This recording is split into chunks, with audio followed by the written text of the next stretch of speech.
Hello friends, client ஒருத்தர் கால் பண்ணி எங்களோட சூப்பர் மார்க்கெட்டில் வந்து கேமராஸ்லாம் ஒர்க் பண்ணலை அப்படின்னு சொன்னாங்க. சொன்னதும் ஒரு நாளுக்கு முன்னாடி ஃபஸ்ட்டு போயிட்டு என்னென்ன ப்ராப்ளம்ஸ் இருக்குதுன்னு சொல்லிட்டு போய் பார்த்துட்டோம். பார்த்ததும் கேமராஸ் வந்து பார்த்திங்கன்னா எந்த கேமராவும் ஒர்க் பண்ணலை. செக் பண்ண சொல்ல ஃபஸ்ட்டு பவர் சப்ளை செக் பண்ணோம். பவர் சப்ளை ஒர்க் ஆகலை.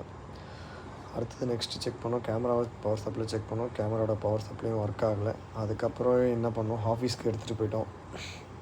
டிவிஆர் எடுத்துகிட்டு போயிட்டு அங்கே ப்ராப்பராக செக் பண்ணி பார்த்தோம். செக் பண்ணதில் டிவிஆர் ஆன் ஆகலை, ஒர்க் ஆகலை. அது ஓல்டு டிவிஆர், ரொம்ப ஒரு 4-5 இயர்ஸ் ஓல்டு டிவிஆர். கிளைண்ட்டுக்கிட்ட சொன்னோம், அது சர்வீஸ் பண்ண முடியாது மேடம், நியூ டிவிஆர் தான் சேஞ்ச் பண்ணணும் அப்படின்னு சொன்னேன். சரிங்க சார், கொட்டேஷன் கொடுங்க பார்க்கணும் அப்படின்னு சொன்னாங்க. கொட்டேஷன் கொடுத்தோம், அப்ரூவல் கொடுத்தாங்க. அப்புறம் வந்து நாங்கள் டோட்டலாக சர்வீஸ்லாம் ஸ்டார்ட் பண்ணிட்டோம். அப்புறம் ப்ராப்பராக எல்லா கேமராவோட 16 கேமராவோட கேபிள்ஸ்லாம் ப்ராப்பராக ஒரு ரேக்கில் வச்சிட்டோம், 4U ரேக்கில்.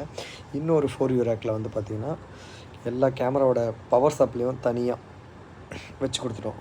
அதுக்கப்புறம் ப்ளஸ் பார்த்திங்கன்னா யூனிட்டில் வந்து கூலிங் ஃபேனை செட் பண்ணி கொடுத்துட்டோம்.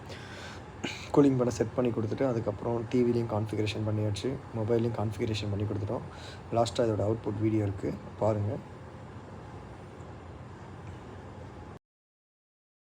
உங்களுக்கு ஏதாவது சிசிடிவி ரிலேட்டடாக சர்வீஸ் இல்லை இன்ஸ்டாலேஷன் எதாவது வேணும்னா என் நம்பருக்கு கால் பண்ணுங்கள், உங்களுக்கு வந்து சர்வீஸ் பண்ணித்தரோம்.